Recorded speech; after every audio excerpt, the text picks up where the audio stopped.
समारोह कवितांजलि चैनल को मु अनामिका स्वागत करुछि आपण समस्त को। कवि शरत कुमार दास को कलमरु आपण समस्त पई आउ एक सुंदर कविता। कवितार शीर्षक किए तो थिबो मोर, किए तो थिबो मोर आसी निशब्द रे कहिब तुमर मोनालिसा आखि कथारे जादू हसरे असुमारे सिहरण मु फेरी चाहिबी ताड़को मन हजिजिब ताठारे आखिरे नुआ नुआ स्वप्न छाती रे रंग तरंग किए तो थिबो मोर बुझी पारिबो मो भंगा हृदय को राशि राशि शून्यता को जड़ुथिबा निस्तेज देह को कहिबो मु तुमर सेई विदग्ध प्रेमिक धाई आसीची सहस्र कोशरु तुम प्रेम रे भिजिबाकू पचारिबी केउठी थिल तुमे जिबे मो आकाश रे नथिला सूर्य पाद थापिबाकू दुई पाद भूई बाट थिला जोजन जोजन दूर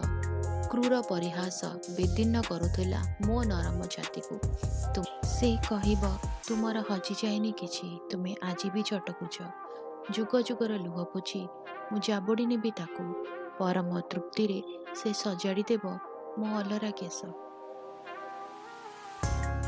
कविताटी केमती लगिला भल लगिला ना जदि भल लगिला तो कौन करेंगे जानी वीडियो टिके लाइक करदेबे आम को भल लगिबो वीडियो को अन्य मन सहित शेयर करंतु चैनल को सब्सक्राइब करी बेल आइकन प्रेस करी ऑल नोटिफिकेशन को ऑन रखिथांतु। उपस्थापन रे जदि किछि दोष त्रुटि रही गला क्षमा करिबा अनामिका को आसीबो आउ एक कविता सहित आसंतु।